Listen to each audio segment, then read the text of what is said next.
When 67-year-old Ashley Parks was handed a typed list demanding she abandon martial arts and act like a real grandmother, she thought family drama was her biggest problem. Her son's pregnant wife wanted cookies, not karate chops. But Jessica's desperate attempts to reshape Ashley masked a terrifying secret. Emma's violent father had returned, stalking the family with escalating threats. Ashley faced an impossible choice: become the submissive grandmother Jessica demanded, or use 4 decades of martial arts training to protect her family when the legal system failed them. Some grandmothers bake, others fight back. Before we jump back in, tell us where you're tuning in from, and if this story touches you, make sure you're subscribed because tomorrow I've saved something extra special for you. The satisfying crack of Ashley Parks' roundhouse kick echoed through the community center as she demonstrated the final technique of her Thursday morning advanced class. At 67, she moved with the fluid precision of someone who had spent decades perfecting her craft, her 4th-degree black belt worn with the quiet confidence of earned authority. The dozen students, ranging from college age to her own peer group, bowed respectfully as she dismissed them, several lingering to ask questions about the complex combination she'd just taught. "Remember," Ashley called out as the last student gathered their gear, "technique beats strength every time. Practice those transitions until they're muscle memory." She wiped the light sheen of sweat from her forehead with a towel, her breathing barely elevated despite the intense 90-minute session. Ashley glanced at her watch, 4:30 p.m., just enough time to shower, change, and pick up the dumplings she'd promised to bring to David's house for dinner. She grimaced slightly at the concession. Homemade dumplings were about as traditionally grandmotherly as she got, but David had specifically requested them, and she'd learned to pick her battles with her son's new wife. The drive to David and Jessica's suburban home took her through the familiar streets of her neighborhood, past the software company where she'd worked for 15 years before retirement, past the small house where she'd raised David as a single mother after his father's sudden death from a heart attack. She'd built a good life here, carved out her own space in a world that often seemed determined to put women like her in neat, predictable boxes. She pulled into the driveway of David's tidy 2-story colonial, noting Jessica's car was already there. Ashley grabbed the container of dumplings from the passenger seat and headed for the front door, still wearing her martial arts uniform, loose black pants, and a fitted jacket with her name embroidered in English and Korean characters. "Mom!" David opened the door with a smile that seemed slightly strained. At 35, he'd inherited his father's gentle demeanor and his mother's sharp intelligence, though he'd always preferred avoiding conflict to confronting it head-on. "You look energetic?" Ashley raised an eyebrow at his diplomatic phrasing. "I look like someone who just finished teaching a class," which I did. She handed him the dumplings and kissed his cheek. "Where's Jessica?" "In the kitchen, finishing up dinner." David's voice carried a note of warning that Ashley chose to ignore. She'd been walking on eggshells around her daughter-in-law for 6 months now, since the wedding, and the careful politeness was wearing thin. Ashley found Jessica at the stove stirring what looked like an aggressively wholesome vegetable stir-fry. At 28, Jessica was undeniably lovely, petite, blonde, with the kind of soft prettiness that made strangers want to protect her. She'd never worked outside the home, having married and divorced young, and seemed to view Ashley's independence with a mixture of bewilderment and disapproval. "Ashley, you made it!" Jessica's smile was bright and welcoming, the same expression she'd worn since they'd first met. Only Ashley had learned to recognize the subtle tightness around her eyes when something displeased her. That tightness was very much present now, as Jessica took in Ashley's martial arts uniform. "Did you come straight from your class?" Jessica asked, the pause loaded with meaning. "I did. David said dinner was at 6. I had just enough time to grab the dumplings." Ashley deliberately didn't apologize for her appearance, though she could feel Jessica's disapproval radiating across the kitchen. Emma appeared in the doorway, Jessica's 16-year-old daughter from her previous marriage.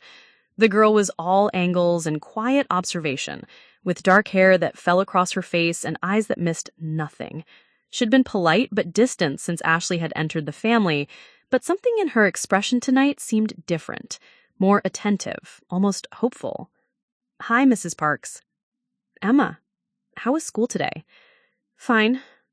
The standard teenage response, but Emma's eyes lingered on Ashley's uniform with unmistakable interest. Dinner proceeded with the kind of careful conversation that had become their norm. David's work, Jessica's pregnancy symptoms, Emma's upcoming school events. Ashley contributed where appropriate, but she couldn't shake the feeling that she was being evaluated, measured against some invisible standard. It wasn't until Jessica served dessert, store-bought ice cream that she apologized for not having time to make herself, that the real purpose of the evening revealed itself. "Actually," she said, setting back in her chair with a satisfied expression, "I asked you here tonight because David and I have been talking about the future, about the baby." She placed a protective hand over her still flat stomach. "We want to make sure everyone's on the same page about expectations." Ashley felt a familiar chill run down her spine. Expectations? Jessica reached into a folder beside her chair and pulled out what appeared to be a typed document. "I've put together some thoughts about the kind of grandmother presence we'd like for our child. I know every family does things differently, but since this is my first baby, I want to make sure we establish healthy boundaries from the beginning." Ashley accepted the paper, her martial arts training serving her well as she kept her expression neutral while scanning the contents. The list was extensive and specific. Discontinue aggressive physical activities that might model inappropriate behavior. Adopt a softer, more nurturing appearance suitable for a grandmother figure. Focus energy on traditional nurturing activities such as knitting, baking, and crafting. Limit discussion of career achievements to avoid overshadowing family roles. The silence stretched as Ashley read, her jaw tightening with each bullet point. Finally, she looked up to find Jessica watching her with nervous anticipation, and David studying his dessert bowl with intense fascination. "This is quite a list, Jessica." Ashley's voice was carefully controlled. "Tell me, which part concerns you most? The part where I've spent 40 years learning to defend myself and others, or the part where I refuse to pretend I'm someone I'm not?" Jessica's smile faltered slightly. "I just think that grandmothers should provide a calming, traditional influence. Children need stability, not aggression." "Aggression." Ashley set the paper down with deliberate precision. "Is that what you call self-discipline, physical fitness, the ability to protect yourself and others?" "Mom," David interjected weakly, "Jessica just wants what's best for the baby." Ashley turned to her son, seeing Jessica's influence written clearly across his uncomfortable expression. "And what do you think is best, David? Should I give up everything that makes me who I am so I can fit into Jessica's idea of what a grandmother should look like?" "It's not about giving up everything," Jessica said, her voice taking on a harder edge. "It's about priorities, about putting family first instead of your own interests." The word interests dripped with condescension, and Ashley felt her legendary self-control beginning to fray. "My interests, as you call them, include 40 years of martial arts training, a successful career in software engineering, and the wisdom that comes from building a life on my own terms. If you think I'm going to trade that for a knitting circle and a cookie baking schedule, you've seriously misjudged the situation." Jessica's mask finally slipped, revealing the steel underneath her sweet exterior. "Then maybe you need to decide what's more important, your pride or your relationship with your grandchild." The ultimatum hung in the air like a challenge. Ashley looked around the table, at David, who couldn't meet her eyes, at Jessica, whose chin was raised in defiant certainty, at Emma, who was watching the entire exchange with wide, almost hungry attention.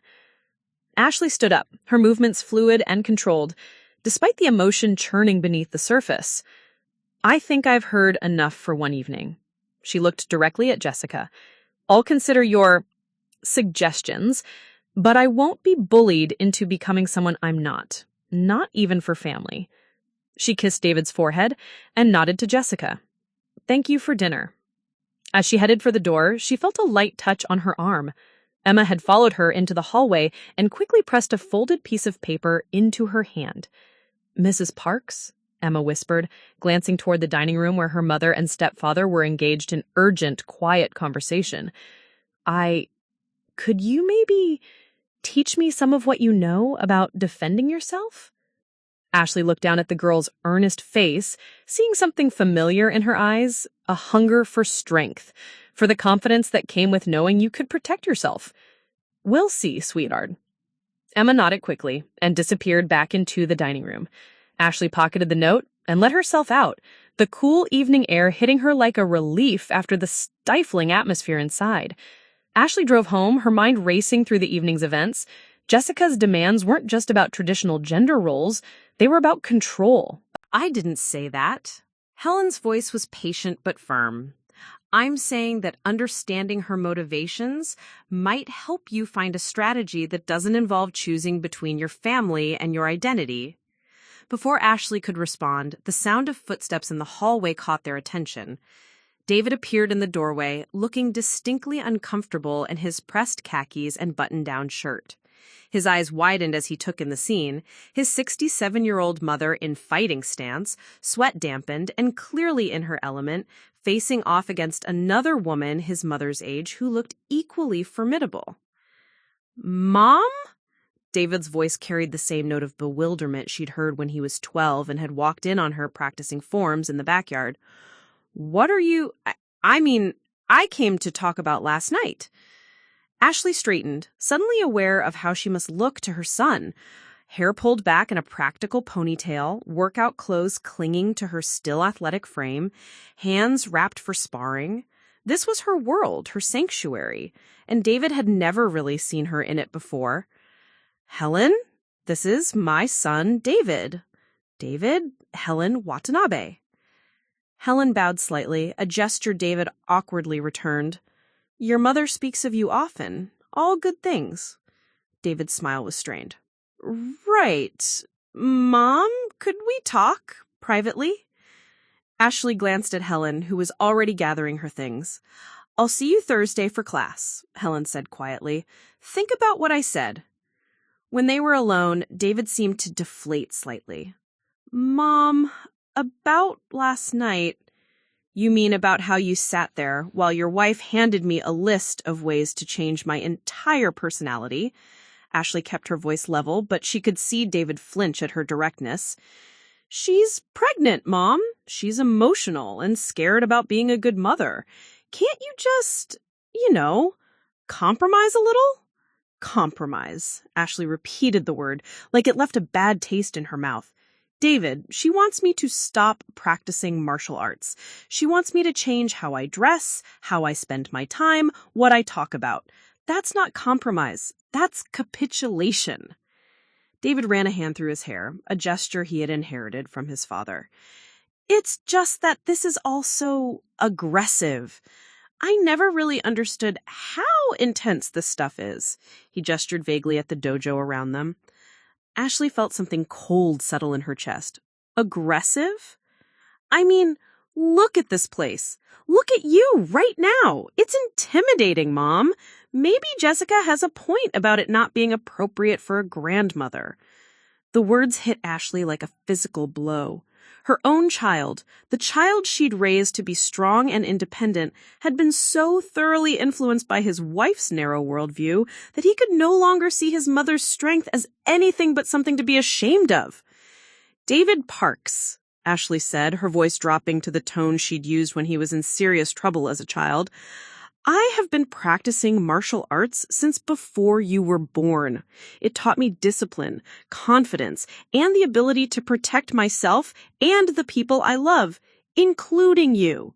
It got me through your father's death, through raising you alone, through every challenge I have ever faced. And you're standing in my dojo, in my space, telling me it's inappropriate?" David's face reddened. "I'm not saying you have to give it up entirely. Maybe just tone it down. Be more, grandmotherly." "And what does that look like exactly?" Knitting circles and cookie recipes? Sitting quietly while the adults make decisions?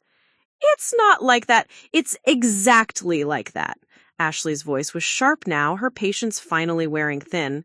Your wife wants to stuff me into a box marked harmless old lady because women like me make her uncomfortable. And instead of defending the woman who raised you, who taught you that strength comes in many forms, you're helping her build that box.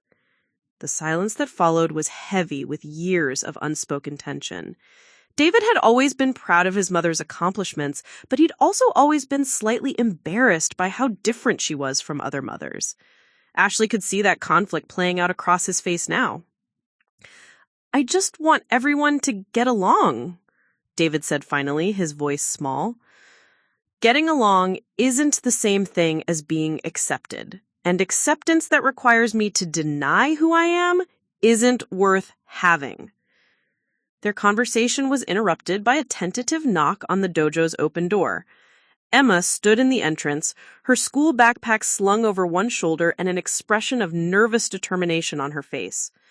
Mrs. Parks, I skipped my first period. I wanted to talk to you. David's eyes widened. Emma, what are you doing here? Does your mother know where you are? Emma's jaw tightened, and Ashley saw a flash of defiance that reminded her powerfully of her younger self. Mom thinks I'm in AP chemistry, but I needed to ask Mrs. Parks something important. Ashley looked between her son and the teenager, seeing the battle lines already forming. David represented the safe path, the one that led to family harmony and social acceptance. Emma represented something else, the possibility that strength could be passed to the next generation, that women didn't have to choose between being loved and being themselves. What did you want to ask me, Emma? The girl glanced nervously at David, then squared her shoulders. I want you to teach me self-defense. Real self-defense. Not just the basic stuff they teach in those women's safety courses. David's face went pale. Emma, I don't think that's a good idea. Your mother specifically said, Emma interrupted. My mother says a lot of things, but she's not the one who needs to feel safe walking home from school. She's not the one who... Emma trailed off, seeming to catch herself before revealing too much. Ashley studied the girl's face, noting the shadows under her eyes, the way she held herself slightly hunched as if expecting attack. There was something Emma wasn't saying, something that went deeper than typical teenage rebellion. Why don't you tell me what's really going on, sweetheart? Emma glanced at David again, then shook her head. Not here. Not with... Can we talk alone? David stepped forward, his paternal instincts kicking in, despite his own conflicts. Emma, if something's wrong, we need to tell your mother. No, the word came out sharper than Emma probably intended. It's not... It's complicated. Mrs. Parks, please. I just need to know I can protect myself. Ashley looked at the girl, really looked at her, and saw something that made her blood run cold. She'd seen that expression before in the faces of domestic violence survivors who'd found their way to her women's self-defense classes. The careful way Emma held herself, the hypervigilance in her eyes, the desperate need for control that came through in her voice. David, Ashley said quietly, I think Emma and I need to have that private conversation. His son looked between them, clearly torn between his desire to mediate and his recognition that something important was happening that he didn't fully understand. Finally, he nodded reluctantly. I'll wait outside, but Emma, we're going to have to tell your mother something about why you weren't in class. I'll handle Mom, Emma said, with the kind of weary confidence that suggested she'd had practice managing her mother's reactions. After David left, Ashley sat down on one of the benches along the wall, gesturing for Emma to join her. The girl perched on the edge of the bench, coiled with nervous energy. Now, Ashley said gently, tell me what's really going on. 3 days later, Ashley found herself standing in her converted garage, watching Emma Rodriguez move through the basic defensive stance she'd learned in their clandestine lesson the day before. The girl was a natural, quick to learn, eager to practice, and possessed of the kind of focused determination that reminded Ashley of her younger self. Remember, the power comes from your core, not your arms, Ashley instructed, adjusting Emma's posture slightly. Your attacker is expecting you to be weak. When you're not, it gives you a crucial few seconds of advantage. Emma nodded, sweat beading on her forehead despite the cool October afternoon. Like this? She demonstrated the defensive movement again, this time with better form. Better. Much better. Ashley moved to the small refrigerator she kept in the corner of her makeshift dojo, pulling out 2 water bottles. Take a break. You've been pushing hard for the last hour. The garage had been Ashley's sanctuary for the past 5 years, ever since she had retired from software engineering and had more time to dedicate to training. Mirrors lined one wall, heavy bags hung from reinforced ceiling beams, and thick mats covered most of the concrete floor. It wasn't as sophisticated as the community center, but it was hers, a space where she could practice without worrying about scheduling conflicts or other people's judgments. Emma accepted the water bottle gratefully, her eyes scanning the various training equipment with obvious fascination. How long did it take you to learn all this? Depends on what you mean by all this, Ashley replied, settling onto a weight bench. I started learning basic techniques when I was in college, your age, actually. But martial arts isn't something you ever stop learning. I'm still discovering new things about myself and what I'm capable of. Were you scared when you first started? Ashley considered the question, remembering her 20-year-old self. A young woman alone in a new country, working multiple jobs to pay for school, determined to never be vulnerable. Telling and preparing this story took us a lot of time, so if you are enjoying it, subscribe to our channel. It means a lot to us. Now back to the story. Emma's hands began to shake, and she set down her water bottle before she could drop it. He's my biological father. Mom was with him when she was really young, like 17 or 18. He was older, and he seemed so cool and mature at first. But then he started getting angry all the time. At her, at me, at anyone who looked at us wrong. He'd throw things, punch walls, and when I got older, he'd grab me if I didn't move fast enough when he told me to do something. Ashley felt a familiar rage building in her chest, the same protective fury she'd felt when she'd worked with domestic violence survivors in her younger years.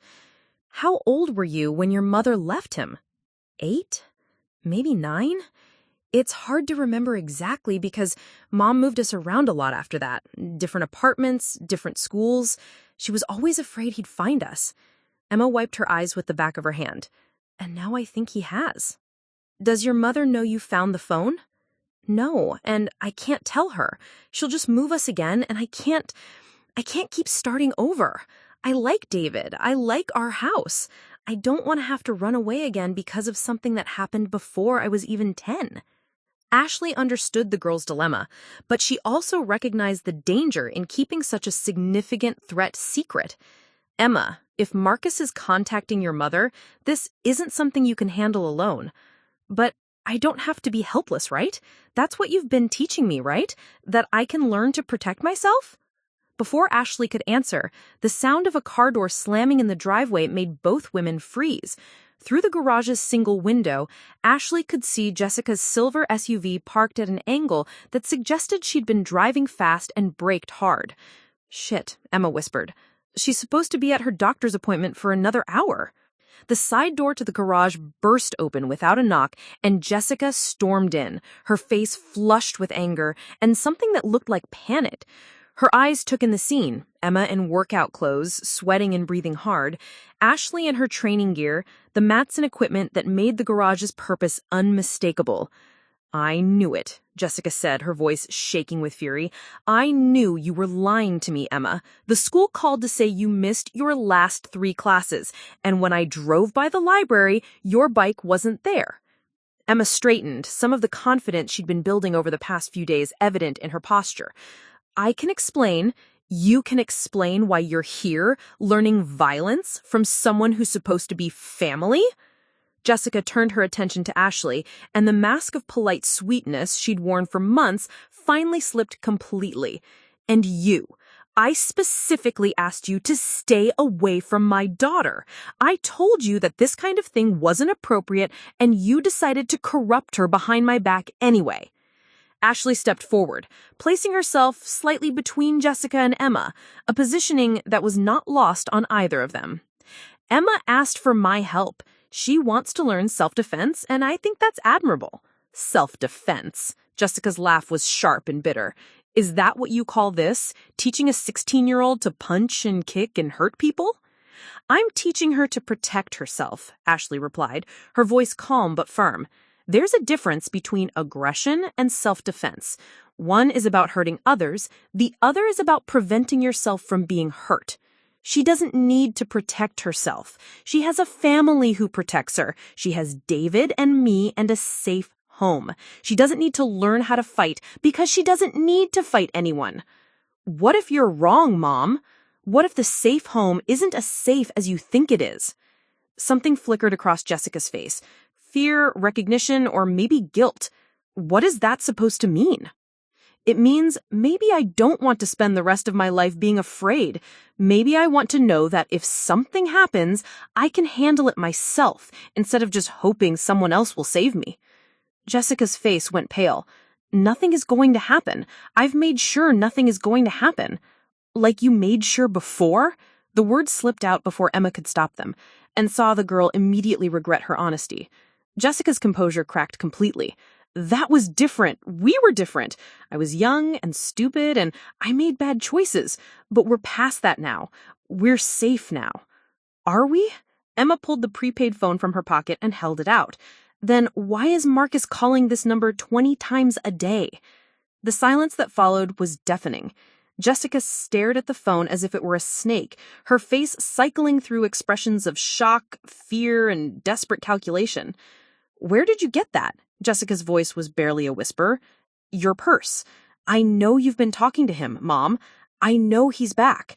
Ashley watched the exchange with growing understanding. Jessica's need to control Emma, her insistence on traditional gender roles, her resistance to anything that might make Emma seem strong or independent, it all made sense now. Jessica wasn't just afraid of losing her daughter's dependence, she was afraid that if Emma became too confident, too self-reliant, Marcus might see her as a threat rather than a victim. We need to call the police, Ashley said quietly. No. The word came from both Jessica and Emma simultaneously, although for different reasons. Mom's right. The police can't do anything unless he actually commits a crime, and by then it might be too late. Jessica looked at her daughter with a mixture of pride and terror. Emma, baby, I'm handling this. I know how to deal with Marcus. You don't need to worry about it. By giving him what he wants? By making yourself smaller and weaker and more afraid every day? That's not handling it. That's just surviving it. Ashley recognized the moment for what it was, the point where Emma was choosing between her mother's path of fearful accommodation and the possibility of standing up for herself. It was a choice Ashley had made herself decades ago, and she knew how much courage it required. Jessica, Ashley said carefully, if Marcus is threatening your family, this isn't something you can manage alone. You don't understand, Jessica replied, tears beginning to flow down her cheeks. You don't know what he's capable of. You don't know how far he'll go to get what he wants. Then help me understand. Let me help you both. Jessica shook her head violently. The best way you can help is by staying away from us, all of us. Emma doesn't need to learn how to fight. She needs to learn how to be invisible, how to not draw attention to herself, how to not make him angry. The words hung in the air like a confession.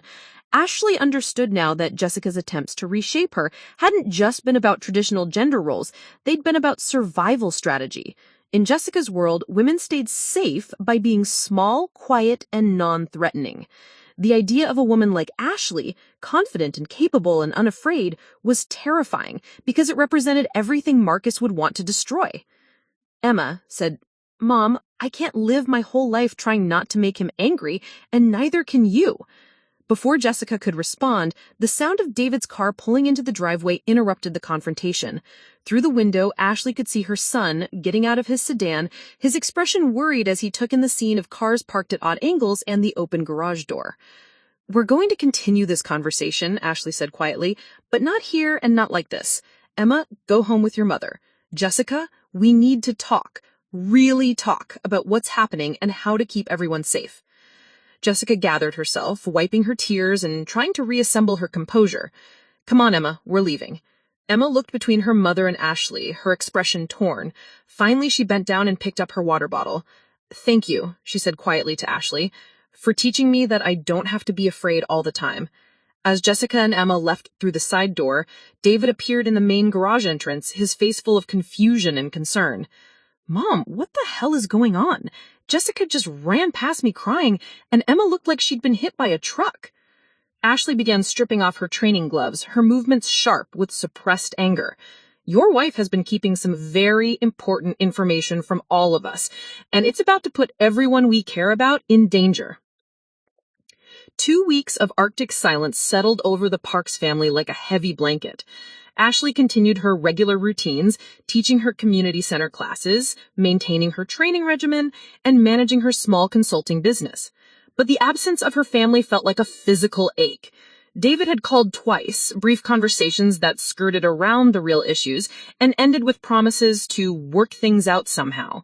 Emma hadn't contacted her at all, and Ashley found herself checking her phone obsessively, hoping for a text or call that never came. The community center had become her refuge during this family exile. Her Tuesday and Thursday classes provided structure and purpose, and the familiar rhythm of teaching helped keep her mind off the growing knot in her stomach. She'd always prided herself on her ability to compartmentalize, to focus on the task at hand regardless of external stressors. But Jessica's revelation about Marcus Torres had shattered her usual equilibrium. It was during her Thursday afternoon intermediate class that Ashley first noticed him. She was demonstrating a defensive combination against multiple attackers when her peripheral vision caught movement in the parking lot. Through the community center's large windows, she could see a man leaning against a dark blue pickup truck, smoking a cigarette and watching her class with an intensity that made her skin crawl. Ashley finished the demonstration without missing a beat, but her awareness had shifted into the hyper-vigilant state she'd learned to trust over 4 decades of martial arts training.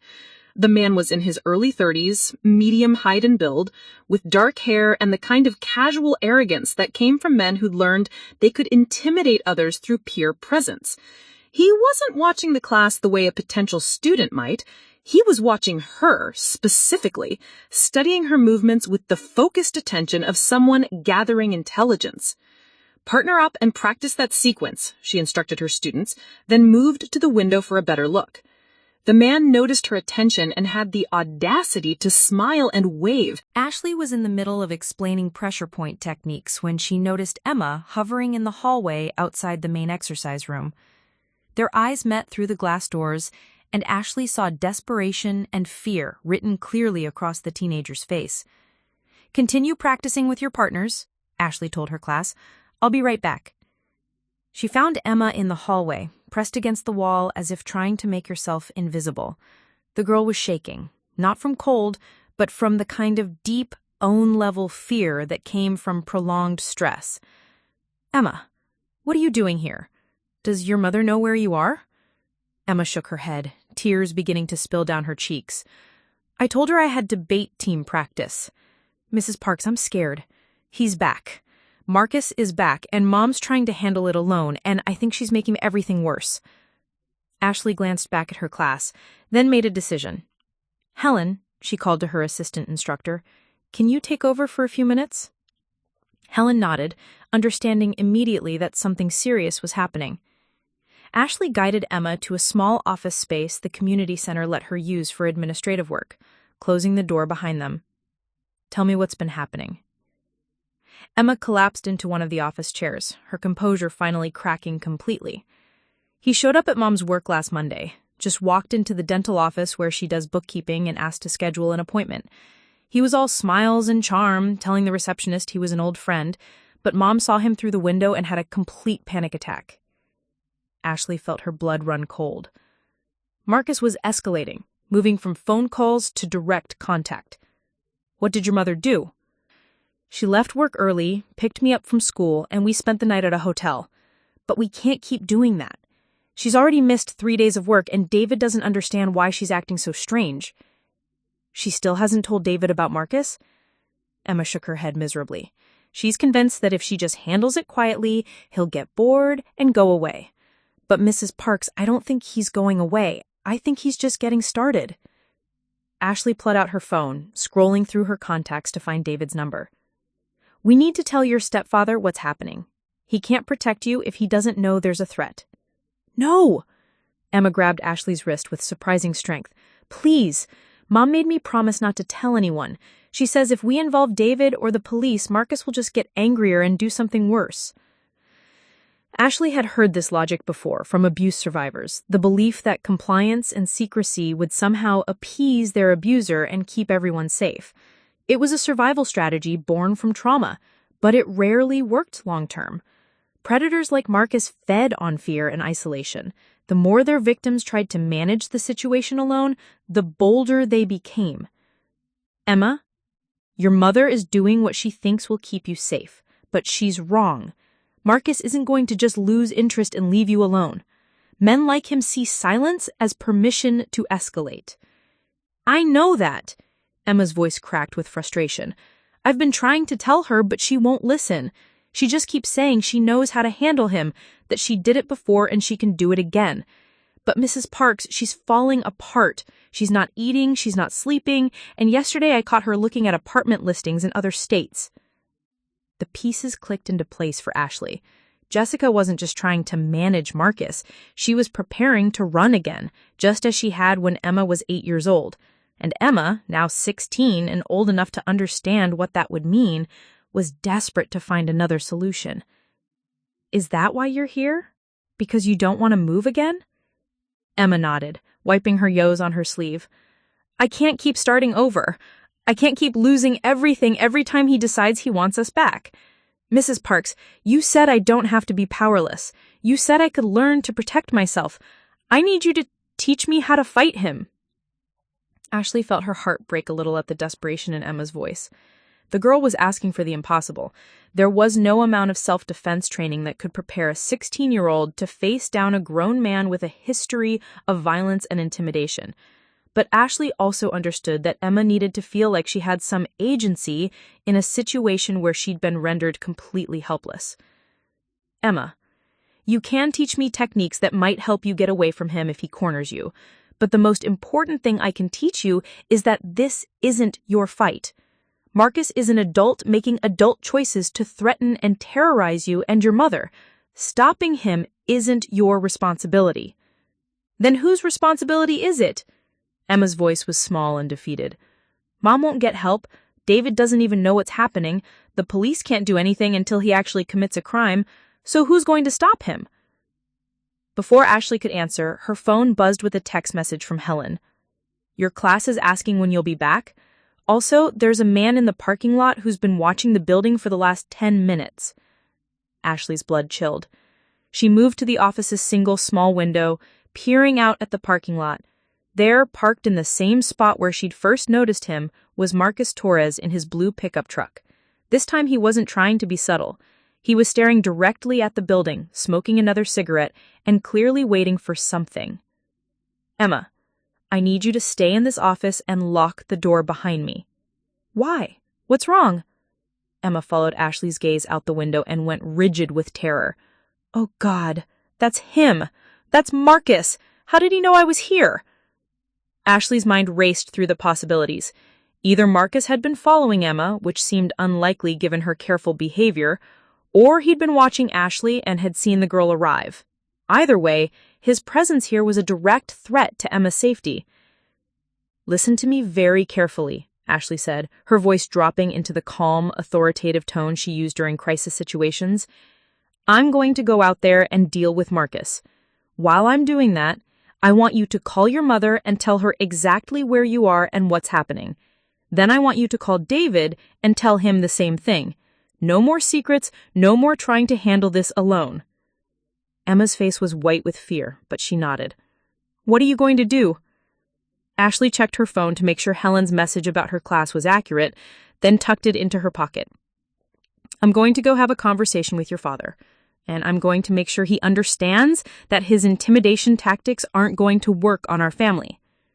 Mrs. Parks, be careful. He's not like normal people when he gets angry. Ashley looked at the frightened teenager, this brave girl who'd been carrying the weight of adult fears for too long, and felt something fierce and protective settle into her chest. Emma, I've been dealing with bullies and predators since before you were born. Trust me, I can handle Marcus Torres. As Ashley left the office, she heard Emma lock the door behind her and reach for her phone to make the calls that would finally bring this dangerous secret into the light. It was time for the family to stop trying to manage Marcus alone, and it was time for Ashley to show him exactly what kind of woman he was threatening.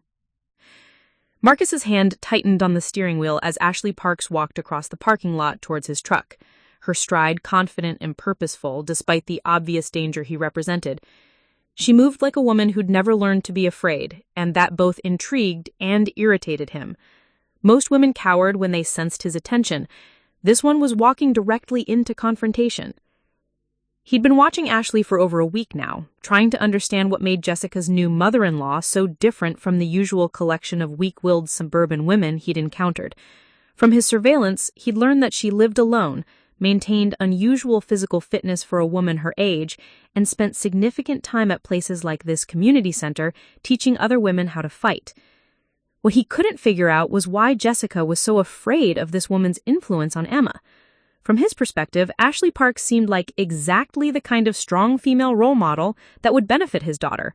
But Jessica had been practically hysterical during their recent phone conversations about keeping Emma away from her step-grandmother's aggressive influence. Marcus had initially planned to approach Ashley directly to gauge whether she might be an ally in his campaign to reconnect with Emma or an obstacle to be managed. But watching her now, seeing the way she moved with controlled confidence towards what she clearly recognized as a threat, he realized that Ashley Parks might be something he'd rarely encountered, a worthy adversary. The Saturday morning air was crisp with the promise of autumn, as Ashley pulled into the parking lot of Master Kim's traditional dojo, located in a strip mall between a Korean restaurant and a small grocery store specializing in Asian imports. She hadn't been here in over 2 years, but the faded sign with its elegant Korean calligraphy and simple English translation, Peaceful Warrior Academy, brought back decades of memories. Master Kim had been her first instructor when she was a 20-year-old college student, desperate to learn how to protect herself in a world that seemed to determine to see young women as easy targets. He'd taught her that martial arts wasn't about violence. It was about understanding yourself, your capabilities, and your responsibilities to others. In the 40 years since, she'd earned higher ranks under other instructors and eventually developed her own teaching style. But Master Kim remained the voice in her head whenever she faced truly difficult decisions. After her confrontation with Marcus Torres in the community center parking lot 3 days ago, Ashley knew she needed that voice more than ever. The encounter had been brief, but charged with meaning. Marcus had rolled down his truck window as she approached, his expression shifting from predatory confidence to curious assessment when she realized she wasn't backing down.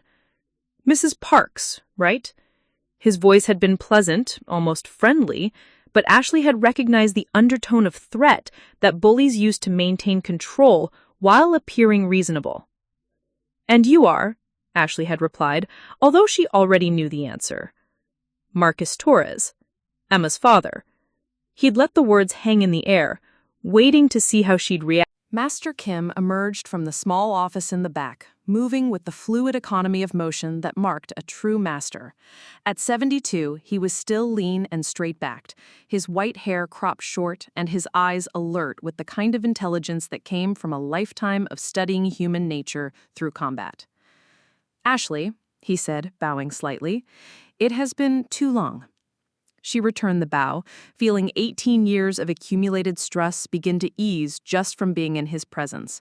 "Master Kim, thank you for agreeing to see me. When my first American student calls and says she needs guidance about protecting her family, I make time." He gestured toward 2 meditation cushions arranged near the altar at the front of the dojo. "Sit. Tell me what troubles you." For the next 20 minutes, Ashley laid out the entire situation. Jessica's attempts to control her identity, Emma's desperate need for empowerment, David's inability to choose sides, and Marcus's escalating campaign of intimidation. Master Kim listened without interruption, his expression growing more serious as the story progressed. "This Marcus," he said, when Ashley finished, "you believe he will escalate to physical violence?" "I'm certain of it. Men like him don't back down when their control is challenged. They escalate until they reassert dominance or until someone stops them permanently." Master Kim nodded slowly. "And you feel responsible for protecting Emma and Jessica, even though Jessica has asked you to stay away." "Emma asked for my help. She's 16 years old and terrified, and her mother is so paralyzed by her own trauma that she can't make rational decisions about their safety. How can I walk away from that?" "The question is not whether you should walk away," Master Kim said carefully. "The question is how you should help without making the situation worse." Ashley felt a flash of frustration. "Master Kim, with respect, sometimes direct action is the only option. Marcus isn't going to be reasoned with or intimidated by legal consequences. He's going to keep escalating until someone stops him permanently." "And you believe you were the one who should stop him?" The question hung in the air between them, loaded with implications that Ashley wasn't sure she was ready to examine. Was she really considering taking direct action against Marcus? And if so, what did that say about her own motivations and judgment? "I believe I might be the only one who can," she said finally. Master Kim stood and walked to the wall where his own weapons were displayed, a collection of traditional Korean swords, staffs, and training implements that represented decades of dedicated practice. He selected a simple wooden staff, testing its weight and balance with the unconscious grace of long familiarity. "Do you remember what I taught you about invisible protection?" he asked, moving through a slow, meditative form with the staff. Ashley nodded. It had been one of his core teachings, the idea that the most effective protection often came from actions that prevented conflict rather than winning it. Preparation without provocation, being ready to act while hoping you never have to. Precisely, but there is another level to invisible protection that I did not teach you when you were young. Master Kim completed his form and set the staff aside. Sometimes, invisible protection means allowing others to believe they are solving their own problems while you ensure they have the tools and opportunity to succeed. "You're suggesting I help Jessica and Emma without their knowledge?"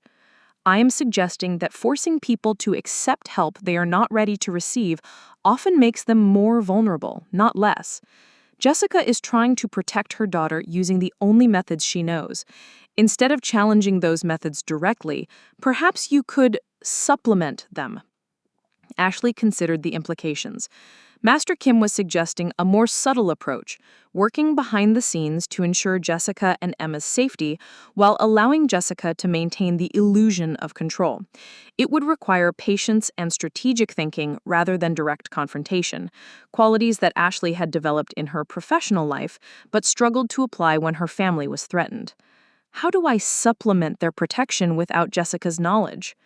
Master Kim smiled slightly. "You are an intelligent woman with 40 years of martial arts training and decades of experience in the technology sector. I suspect you can think of several ways to monitor and protect your family without their direct involvement." Over the next hour, Master Kim helped Ashley develop a comprehensive strategy. Instead of confronting Marcus directly or forcing Jessica to accept help, Ashley would implement what he called layered invisible protection, a combination of technological monitoring, strategic positioning, and community network activation that would create multiple safety nets without requiring Jessica's cooperation. First, Ashley would use her technical skills to establish digital surveillance of Marcus's activities. She had contacts in the cybersecurity field who could help her monitor his online presence, track his movements through publicly available data, and identify patterns in his behavior that might predict escalation.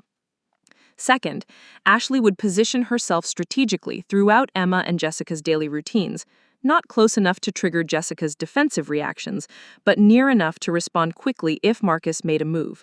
This would require careful timing and possibly recruiting her friend Helen to help with coverage. Third, Ashley would quietly activate her network of contacts in law enforcement, legal services, and domestic violence advocacy to ensure that when Marcus inevitably crossed a legal line, the response would be swift and comprehensive. But what if he escalates faster than I can build these protections? What if he decides to take Emma directly? Master Kim's expression grew serious. Then you will do what you have trained your entire life to do. You will protect your family with whatever means necessary. But until that moment arrives, you will not allow your fear to drive you into actions that might put them in greater danger. As Ashley prepared to leave, Master Kim walked her to the door of the dojo, his expression thoughtful. Ashley, he said quietly, there is something else you must consider. This Marcus, he is not just threatening Emma and Jessica. By targeting you, he is challenging the very idea that women can be strong and independent. Your response to him will be observed by every person in your community who is watching to see whether strength or fear wins. Ashley understood. Her conflict with Marcus had implications beyond her family's immediate safety. Emma was watching to see whether the empowerment Ashley had promised was real or just comforting words. Jessica was watching to see whether Ashley's confidence was genuine or mere bravado. Even David was watching, perhaps finally ready to understand what his mother's strength really meant and why it was worth defending. As Ashley drove home from Master Kim's dojo, her phone buzzed with a text from Helen. Marcus was parked outside the community center again during our morning class. Same truck, same watching behavior. Also, David called looking for you, says it's urgent about Jessica. Ashley felt her carefully constructed sense of calm begin to fracture. Marcus's surveillance was escalating, and something had happened with Jessica that was urgent enough for David to reach out, despite their recent estrangement. Ashley pulled over to call David back, steeling herself for whatever crisis had developed during her morning of seeking wisdom. As the phone rang, Ashley realized that Master Kim's strategy of invisible protection might already be too late. Marcus had moved beyond subtle intimidation into direct action, and the time for careful, patient maneuvering was rapidly running out. The call came at 7:23 a.m. on Tuesday morning, jolting Ashley from the first decent sleep she had managed in 3 days. Emma's panicked voice crackled through the phone, barely intelligible through her sobbing and the background noise of what sounded like heavy traffic. Mrs. Parks, please, I need help. He found us. Marcus found us, and Mom..." The line went dead. Ashley was out of bed and reaching for her clothes before the silence fully registered. She tried calling Emma back immediately, but the call went straight to voicemail. Her hands shook as she dressed, pulling on practical clothing and grabbing the emergency bag she'd packed after Jessica and Emma disappeared, containing cash, basic medical supplies, and her cell phone charger. The second call came as Ashley was starting her car. This time, Emma's voice was steadier, but filled with urgent desperation. "Mrs. Parks, I can only talk for a minute. We're at a motel outside Bakersfield, the Desert Rose Inn on Highway 99. Marcus showed up at our room this morning, and Mom, she went with him. She told me to stay put, but I know she's in trouble. Please, I don't know who else to call. Emma, are you safe right now? Are you alone?" "I'm hiding in the bathroom. The door has a deadbolt, and I pushed the breaster in front of it. But, Mrs. Parks, he took Mom in his truck, and she looked so scared. What if he hurts her? What if he doesn't bring her back?" Ashley was already calculating drive times and routes as she spoke. Bakersfield was nearly 4 hours away, but she could make it in 3 if she pushed the speed limit and traffic cooperated. "Emma, listen to me very carefully. I'm coming to get you, but I need you to stay exactly where you are until I arrive. Don't open the door for anyone except for me. Don't answer the phone except if it's me calling, and don't try to leave the room for any reason." "But what about Mom? What if Marcus..." "Right now, you are my priority. Your mother is an adult who made the decision to go with Marcus, probably because she thought it was the safest option for you. My job is to make sure you're protected until we can figure out how to help her." Ashley could hear Emma trying to control her breathing, applying the calming techniques they'd practiced during their training sessions. The fact that the girl was holding together at all, These circumstances spoke to both her natural resilience and the confidence she'd gained from their self-defense work. "Mrs. Parks, I need to tell you something. Before Marcus came to the room, Mom got a call on a different phone, not the one she left behind. He knew exactly where we were, like he'd been tracking us somehow. And when he was talking to her, he mentioned you. He said things about how you'd been interfering with his family and that he was going to make sure you understood your place." Ashley felt ice form in her stomach. Marcus hadn't just found Jessica and Emma, he'd been deliberately maneuvering them into this position, and now he was using Jessica as leverage to draw Ashley into direct confrontation. Everything about this situation felt like a trap, but Ashley also knew she had no choice but to walk into it. Emma was alone and terrified, and Jessica was with a man who had a documented history of violence against women. "Emma, I need you to do something for me. I'm going to text you my friend Helen's phone number. If you don't hear from me by 2 p.m. today, I want you to call her and tell her exactly what's happening. She'll know what to do." "You think Marcus is going to hurt you too, don't you?" Ashley paused at the direct question. Emma deserved honesty, but she also deserved whatever reassurance Ashley could provide without lying. "I think Marcus is going to try to use this situation to prove that he's in control of your family. And I think he's going to be very surprised to discover that I don't intimidate as easily as he expects." The drive to Bakersfield gave Ashley time to think strategically about what she was walking into. Marcus had chosen this location deliberately, far from Ashley's support network, in an area where he likely had some familiarity or advantage, and at a time when Ashley would be operating on emotional desperation rather than careful planning. Everything about this situation screamed trap, but Ashley also recognized that Marcus had made a critical error in his tactical planning. By taking Jessica and leaving Emma alone, he'd separated his primary leverage from his target. If Ashley could secure Emma's safety, she'd be operating from a position of strength rather than the defensive posture Marcus was expecting. More importantly, by threatening Ashley directly, Marcus had escalated the situation beyond stalking and harassment into kidnapping and extortion, crimes that carry serious prison time and would violate his parole conditions significantly enough to put him away for years. Ashley used her hands-free system to make several calls during the drive. First, she contacted her cybersecurity friend, asking him to trace the location of Marcus's phone and any other digital footprints that might indicate where he'd taken Jessica. Second, she called Master Kim, not for advice this time, but to inform him that the situation had moved beyond invisible protection into direct action. Third, she called Helen and gave her detailed instructions about what to do if Ashley didn't check in by evening. Most importantly, she called David. "Mom, please tell me you've heard something about Jessica and Emma." Ashley could hear the exhaustion and desperation in her son's voice. He'd clearly been awake all night, probably calling every hospital and police department between Los Angeles and the Mexican border. "I've heard from Emma. They're in Bakersfield, and Marcus has Jessica. I'm driving up there now to get Emma and figure out how to help Jessica." The silence on David's end stretched for nearly 10 seconds. When he finally spoke, his voice was tight with barely controlled emotion.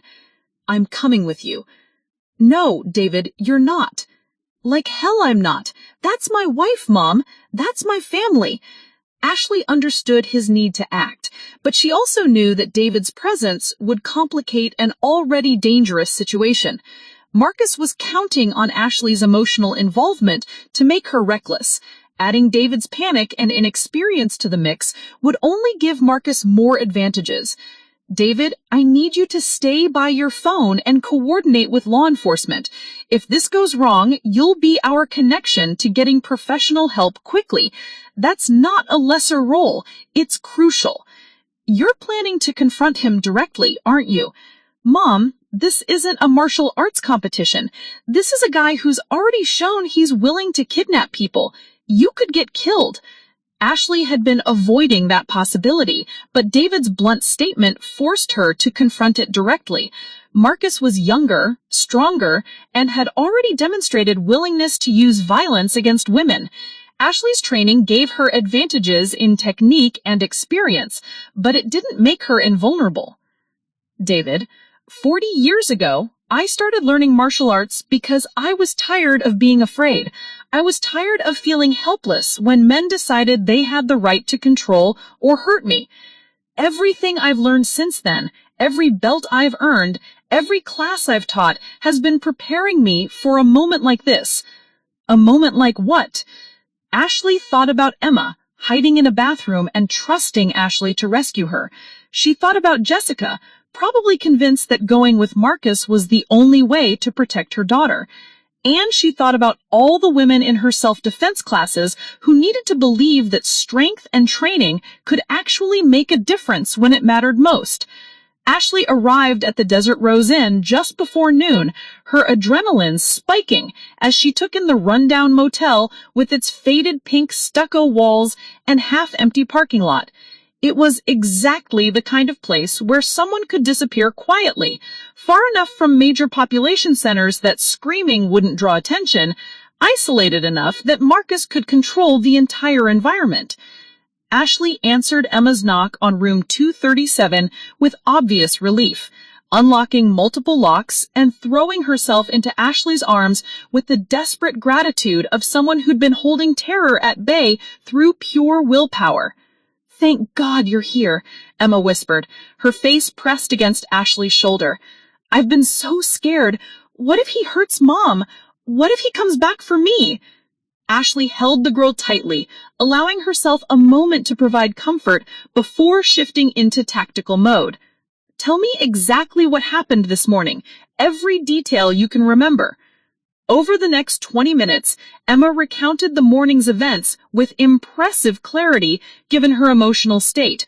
Marcus had knocked on their motel room door around 6 a.m., claiming to be maintenance staff checking for a water leak. Jessica had opened the door without checking the peephole, and Marcus had pushed his way inside. He had been calling at first, almost friendly, telling Jessica he just wanted to talk and work out their family situation.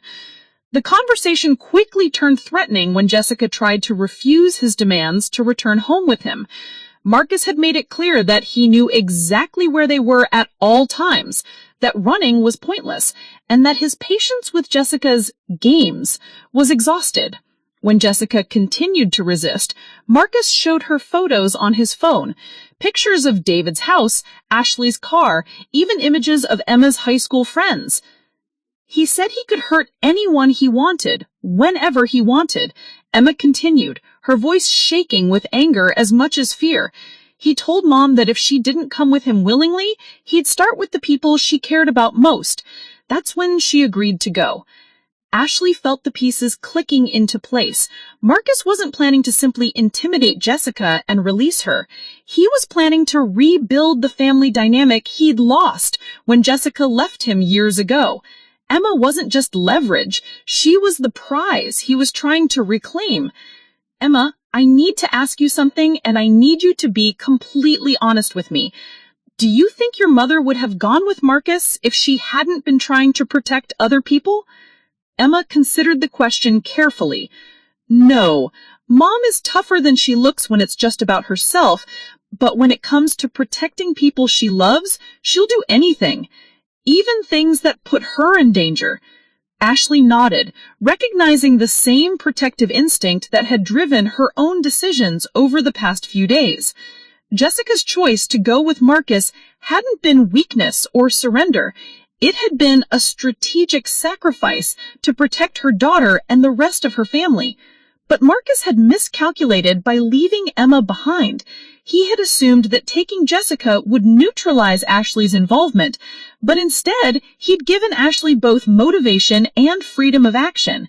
Without Emma in immediate danger, Ashley could focus entirely on getting Jessica back safely. "Emma, I'm going to find your mother and bring her home, but first I need to get you somewhere safe. I want to come with you." Ashley looked at the determined expression on Emma's face and saw her own stubbornness reflected back at her. The girl had inherited the same refusal to back down that had driven Ashley through 40 years of martial arts and a successful career in a male-dominated field. "Emma, this isn't going to be like our training sessions in the garage. This is going to be dangerous, unpredictable, and possibly violent. I can't protect your mother and keep you safe at the same time." But you've been teaching me that women don't have to be helpless victims. You've been showing me that we can fight back when someone tries to control us.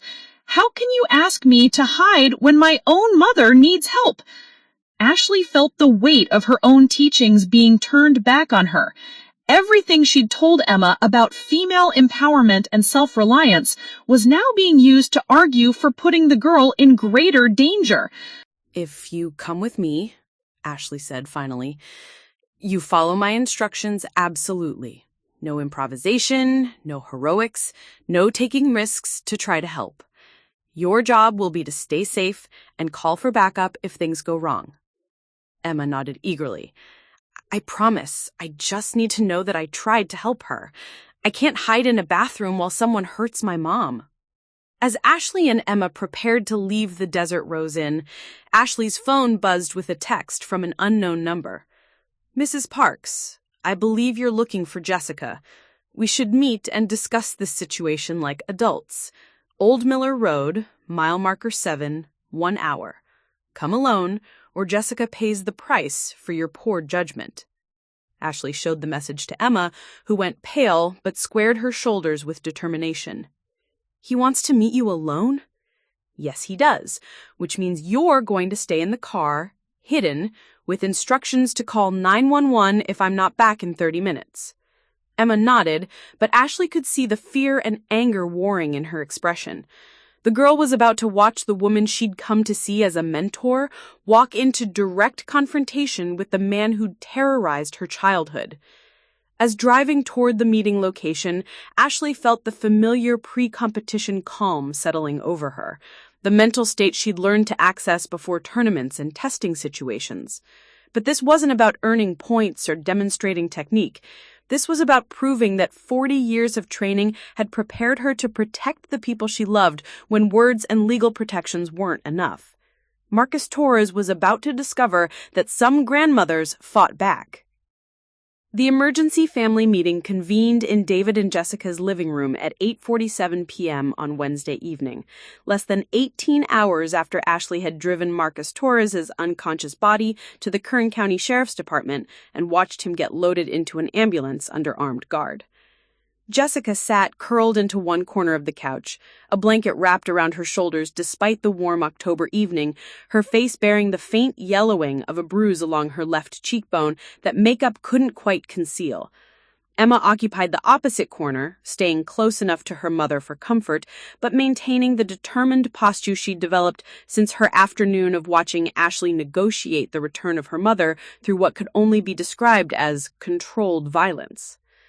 David paced behind the couch like a caged animal, his usual conflict-avoidant demeanor replaced by a restless energy that suggested he was still processing the revelation that his quiet suburban life had been infiltrated by the kind of danger he'd only seen in movies.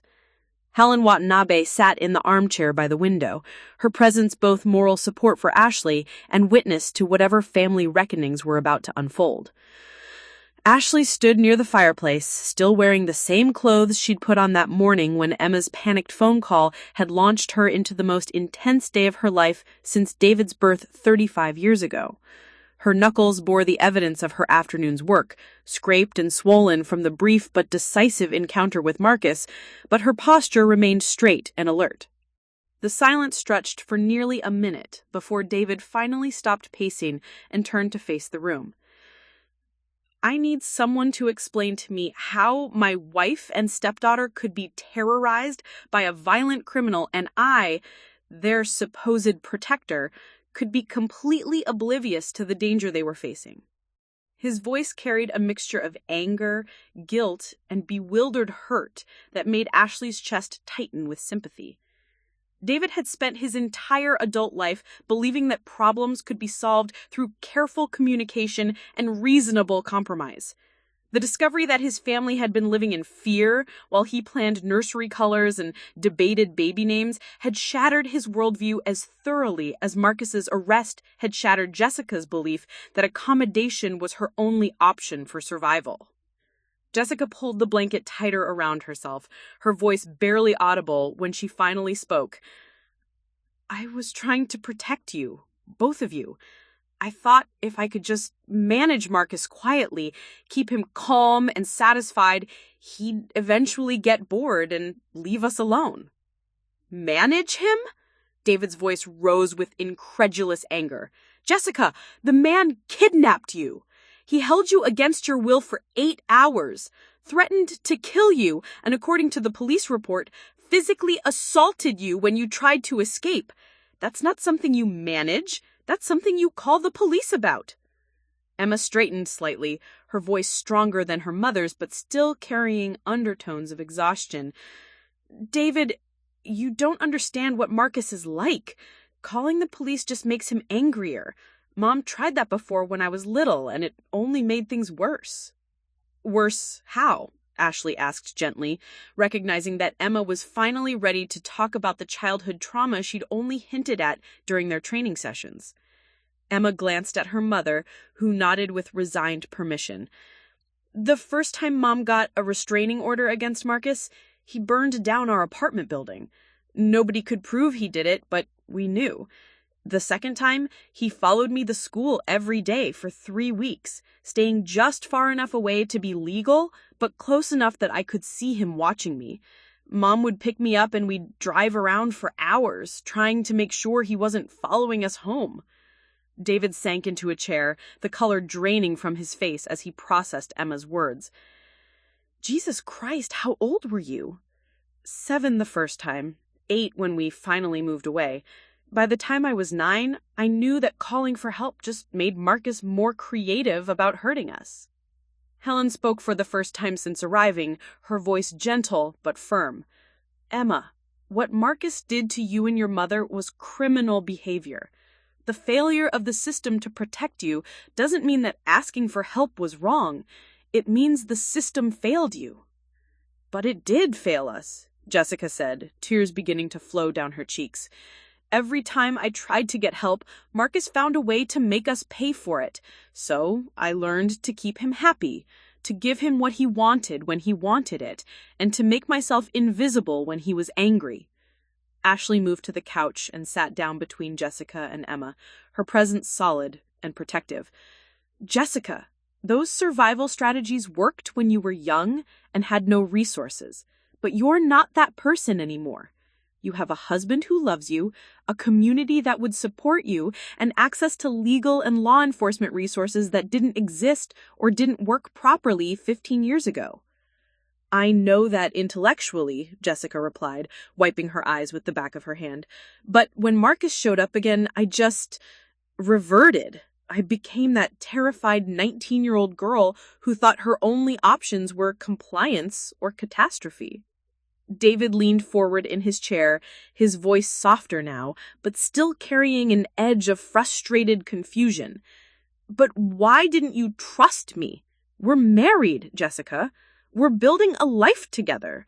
How could you think I wouldn't want to protect you? The question hung in the air with the weight of fundamental misunderstanding between two people who loved each other but had completely different frameworks for processing danger and protection. Jessica had been shaped by years of trauma that taught her that involving others only made things worse.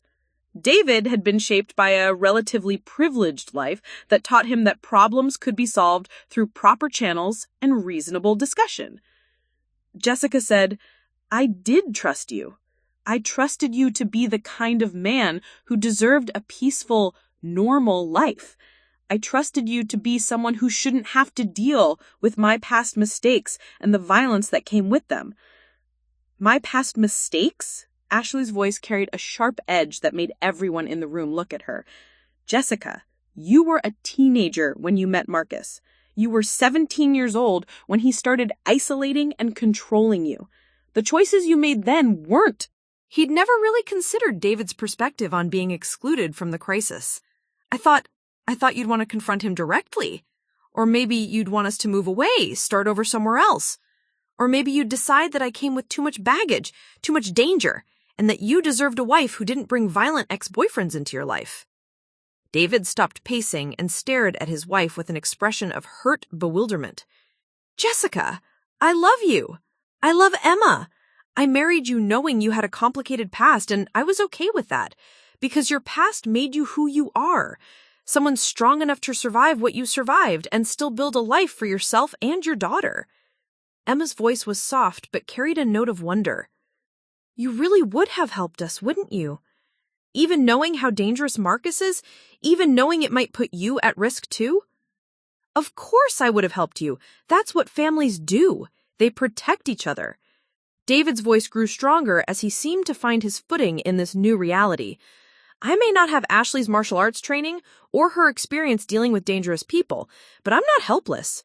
I have resources, connections, legal knowledge. I could have been part of the solution instead of being left in the dark. Ashley watched the interchange with growing understanding of the deeper family dynamics that had been revealed by the Marcus crisis. Jessica's attempts to protect David had been rooted in trauma-based beliefs about her own worthiness of protection. David's exclusion from the situation had reinforced his sense of himself as ineffectual and peripheral to the real challenges his family faced. Emma had been caught between her mother's fear-based strategies and her own growing understanding that protection could come from community and empowerment rather than just accommodation and hiding. There's something else we need to discuss, Ashley said, drawing the room's attention back to her. Marcus is currently in the hospital under guard, charged with kidnapping, assault, and violation of parole. His bail hearing is scheduled for Friday, and the prosecutor thinks there's a good chance he'll be denied bail given his history and the nature of the current charges. Jessica's face went pale. What if he gets out? What if he comes after us again? If he gets out, which is unlikely, he'll be under electronic monitoring and strict supervision. But more importantly, he now knows that this family isn't going to be intimidated into silence or compliance. He learned today that we have resources, skills, and the willingness to use both to protect ourselves. Emma looked at Ashley with obvious admiration. You really did stop him, didn't you? I mean, I was there, I saw it, but it still seems impossible. He was so much bigger than you, so much younger. Ashley flexed her still sore knuckles, remembering the satisfying shock in Marcus's eyes when her first strike had connected with precision and power he hadn't expected from a 67-year-old woman. Emma, that's the thing about bullies. They're used to people being afraid of them. When someone fights back with skill and confidence, they don't know how to respond. What exactly happened out there? David asked. The police report was pretty clinical, but I know there's more to the story. Ashley looked around the room at her family, these people she loved who were finally ready to hear the truth about what protection sometimes required. Marcus thought he was meeting with a frightened grandmother who could be intimidated into backing down. Instead, he found himself facing someone who'd spent 40 years preparing for exactly that confrontation. He made the mistake of trying to grab me, and I made sure he understood that was an error of judgment. Helen smiled slightly. Ashley has always been, economical in her use of force. Marcus is alive, relatively uninjured, and in custody. Mission accomplished. The conversation continued for another 2 hours, covering practical matters like security systems, legal proceedings, and counseling resources for Jessica and Emma. But the most important discussions were the ones that dealt with rebuilding trust, establishing new patterns of communication, and creating a family dynamic where protection came from openness and mutual support rather than secrecy and traditional individual martyrdom. As the evening wound down and Helen prepared to leave, Emma approached Ashley with a request that surprised everyone. Mrs. Parks, I want to keep training with you. Not just self-defense, but all of it. I want to learn everything you know about being strong and not being afraid. Ashley looked at Jessica, who nodded with what appeared to be genuine support rather than resigned acceptance. I think that would be good for Emma. And maybe you could teach me some things too. I'm tired of feeling like I have to choose between being safe and being strong. David stepped forward, his expression determined. I want to learn too. I know I'll never be a martial artist like Mom, but I want to understand how to protect my family. I want to be part of the solution instead of someone who needs to be protected from the truth. Ashley felt something settle in her chest that she hadn't realized was unbalanced. For the first time since Jessica's typed list of grandmother expectations had started this crisis, her family was united around shared values rather than divided by fear and misunderstanding. We'll start Saturday morning, Ashley said. All of us, together. Because that's what real families do. They face challenges together, they learn together, and they protect each other. As the family began making plans for their new normal, Ashley reflected on Master Kim's wisdom about invisible protection. Sometimes the most effective way to protect people was indeed through subtle, behind-the-scenes action. But sometimes protection required standing up in full view of everyone who needed to see that strength and love could coexist, that women didn't have to choose between being nurturing and being formidable, and that families could be built on honesty and mutual empowerment rather than secrecy and traditional gender roles. Marcus Torres wanted to prove that fear and intimidation were more powerful than love and community. Instead, he taught the Parks family that they were stronger together than any of them had ever imagined possible alone. 3 weeks after Marcus Torres was sentenced to 5 years in state prison for kidnapping, assault, and violation of parole, Ashley Parks stood in David and Jessica's renovated garage, watching her daughter-in-law attempt her first real sparring session. The space that once housed lawnmowers and holiday decorations now contained training mats, a heavy bag, and mirrors that reflected the remarkable transformation taking place within the Parks family. Jessica moved carefully through the defensive combinations Ashley had been teaching her, her movements still hesitant but gaining confidence with each session. The bruise on her cheek had long since faded, but the changes in Jessica's posture and bearing were permanent. She no longer carried herself like someone expecting attack. Instead, she moved with the deliberate awareness of someone who understood her own capabilities. "Better," Ashley said, observing Jessica's footwork. "Remember, you're not trying to trade punches with someone bigger and stronger. You're looking for the opportunity to disable and escape." Emma, now proficient enough to serve as Ashley's assistant instructor, demonstrated the combination again with fluid precision that would have been unimaginable 4 months ago. "The like this, Mom," Emma said, executing a perfect defensive counter. "It's about using their momentum against them, not trying to overpower them." David entered the garage carrying a tray of water bottles, his own transformation perhaps the most surprising of all. Ashley's gentle son had embraced his role as the family's strategic planner and research coordinator, using his methodical personality to create comprehensive safety protocols and maintain connections with law enforcement and legal advocates. He's also started his own training program, focusing on situational awareness and basic protective techniques rather than advanced martial arts. "The prosecutor called this morning," David announced, distributing water to the 3 women. "Marcus's appeal was denied. The conviction stands.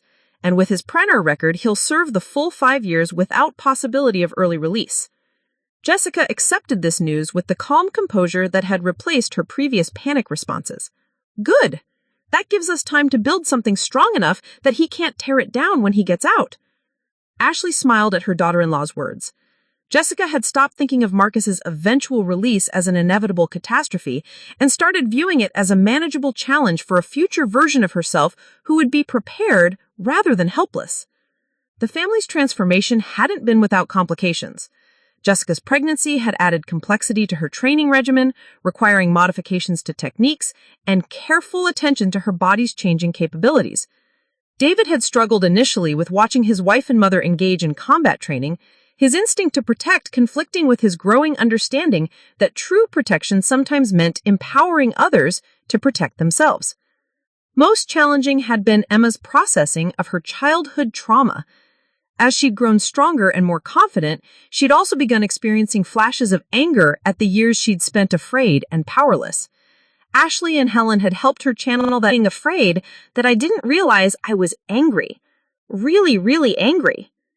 Jessica nodded, toweling sweat from her face. "I know that feeling. When I was hiding in that motel room, part of me wasn't just scared. I was furious that I was letting him control my life again." "What did you do with that anger?" Ashley asked, recognizing this as a crucial moment in both women's healing process. "I used it," Jessica replied simply. "During that awful day when he had me, I kept thinking about this garage, about watching you and Emma training together. I thought about how strong you both looked, how confident, and I decided that when I got out of that situation, I wasn't going to waste any more time being afraid." Emma grinned at her mother. "You certainly didn't waste any time. You signed up for classes before Marcus was even sentenced." The conversation was interrupted by Helen's arrival, carrying grocery bags and wearing the satisfied expression of someone who just completed a successful mission. At Ashley's request, Helen had been researching support networks for families dealing with domestic violence aftermath, connecting the Parks family with resources and community groups that could provide ongoing assistance. "I have news," Helen announced, setting down her bags. The Community Center Board approved funding for a new program, family-based self-defense classes specifically designed for domestic violence survivors and their children. They want Ashley to develop the curriculum and serve as head instructor. Ashley felt a surge of excitement and purpose that surprised her with its intensity. For months, her focus had been narrowly concentrated on protecting her own family from Marcus's threat. The idea of expanding that protection to other families, of creating a systematic way to share the empowerment her family had discovered, felt like a natural evolution of everything she'd learned. "There's more," Helen continued. "The district attorney's office wants to partner with the program. They're seeing too many cases where victims are reluctant to press charges because they don't feel capable of protecting themselves if their abuser retaliates. They think teaching practical self-defense skills might give people the confidence to engage with the legal system." David looked up from his phone, where he'd been taking notes. "That makes sense. Jessica, you said yourself that you might have called the police sooner if you'd felt like you could handle Marcus if he escalated." Jessica considered this. "It's true. So much of my fear was about feeling helpless if he got angry. If I'd known I could defend myself, maybe I wouldn't have spent so much energy trying to keep him happy." The discussion that followed revealed how deeply the Marcus crisis had affected not just the Parks family, but their entire understanding of community responsibility and mutual protection.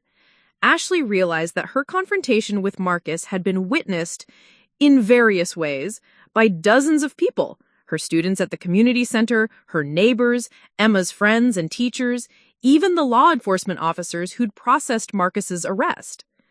"People are watching to see what we do next," Ashley mused. "Emma's friends at school, the women in my regular classes, other families who are dealing with similar situations. What we've built here isn't just about our family anymore." Emma nodded eagerly. "Some of my friends have been asking about taking classes, not because they're in immediate danger, but because they want to feel strong the way we do now." Over the following weeks, as Ashley began developing curriculum for the new program, she found herself reflecting on how completely her life had changed since that dinner when Jessica had presented her typed list of grandmother expectations. The woman who'd been asked to give up martial arts, adopt a softer appearance, and focus on traditional nurturing activities was now designing a systematic approach to teaching women and children how to protect themselves and their families. The irony wasn't lost on her. Jessica's attempts to reshape Ashley into a conventional grandmother had inadvertently led to Ashley becoming something much more powerful: a mentor and protector not just for her own family, but for an entire community of people who needed to see that strength and nurturing could coexist. The program's first family session was scheduled for the weekend before Thanksgiving, and Ashley was surprised to discover that Jessica and Emma had signed up not as students, but as assistant instructors. Jessica would focus on helping other survivors process the psychological aspects of empowerment, while Emma would work with teenage participants who were dealing with family trauma. "Are you sure you're ready for this?" Ashley asked Jessica as they prepared materials for the inaugural class. "Working with other survivors might bring up difficult memories." Jessica's response revealed how far she had traveled from the frightened woman who'd presented Ashley with a list of behavior modifications 6 months earlier. "Ashley, I spent 15 years believing I was broken because of what Marcus did to me. I spent the first part of my marriage to David thinking I had to hide my past because it made me damaged goods. Learning to fight back, literally learning to throw a punch, taught me that I was never broken. I was just never given the tools to be whole." Ashley felt a deep satisfaction as she looked around the training space that had become the heart of her family's transformation. The garage that once housed Jessica and Emma's secret self-defense lessons now served as headquarters for a program that would touch dozens of families throughout their community. Emma, now confident enough to lead warm-up exercises for groups of adults, had begun talking about majoring in social work or counseling psychology when she started college the following year. David had discovered a talent for grant writing and program administration, skills he was using to secure funding and resources for expanding the program. Jessica was considering returning to school herself, drawn to the idea of becoming a certified domestic violence counselor. As the first session approached, Ashley realized that Marcus Torres had inadvertently given her family something precious, the opportunity to discover not just their individual strength, but their collective power to create change in their community. The man who had intended to tear their family apart through fear and intimidation had instead forged them into something stronger and more purposeful than any of them had ever imagined possible. The grandmother who'd been asked to become smaller, quieter, and more traditionally feminine was now preparing to teach an entire community that protection and empowerment were the highest forms of love she could offer. The first Saturday of December brought an early winter chill to the community center, but the main exercise room buzzed with warm energy as Ashley Parks surveyed the faces of her expanded self-defense class. What had started as individual lessons for Emma 6 months earlier had evolved into a comprehensive program serving 23 families throughout their county, each carrying their own stories of survival and determination. Ashley moved between training pairs with the fluid confidence of someone who'd found her true calling.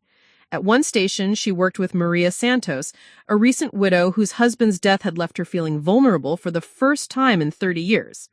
At another, she guided the Johnson family, parents and 3 teenage children, through scenarios designed to help them respond as a unit to potential threats. But it was the transformation in her own family that continued to amaze Ashley most. Emma, now serving as her primary assistant instructor, demonstrated techniques with the kind of natural teaching ability that suggested she had found her own calling. The girl who'd once begged to learn basic self-defense was now developing innovative training methods specifically designed for younger participants. Remember, the goal isn't to win a fight. The goal is to create an opportunity to get away safely. Your power comes from your awareness, your preparation, and your willingness to act decisively when you need to. Ashley felt a surge of pride as she watched Emma work. The confidence and clarity the girl had developed through martial arts training was evident not just in her physical movements, but in her entire approach to problem solving and leadership. Emma had recently been elected student body president at her high school, running on a platform that included establishing peer support programs for students dealing with family violence. Across the room, Jessica led a discussion group for adult survivors of domestic violence. Her quiet strength provided exactly the kind of credible encouragement that other survivors needed to hear. Jessica's journey from terrified victim to empowered survivor had become a powerful teaching tool, but Ashley was careful to ensure that Jessica shared her story only when and how she chose, never as a performance for others' benefit. The hardest part for me wasn't learning the physical techniques. It was learning to believe I deserved to take up space, to be heard, to defend myself. We've been taught that good women don't fight, don't make trouble, don't cause conflict. But sometimes conflict is exactly what's needed to establish healthy boundaries. David entered the training room carrying his laptop and a stack of folders. His role as program coordinator required him to manage logistics, track outcomes, and maintain connections with partner organizations. His transformation had perhaps been the most surprising to Ashley. Her conflict-avoidant son had discovered a talent for advocacy and systems thinking that made him incredibly effective at navigating bureaucratic challenges. I have updates from the district attorney's office. Prosecution rates for domestic violence cases have increased 18% in our county since we started the program. Victims are more likely to press charges and follow through with prosecution when they feel confident about protecting themselves if their abuser retaliates.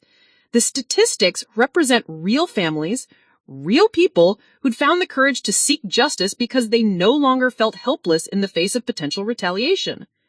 Ashley understood that her family's private crisis had inadvertently created a model for community-wide change, demonstrating that empowerment and protection could be taught, shared, and multiplied across networks of people who needed to believe in their own strength.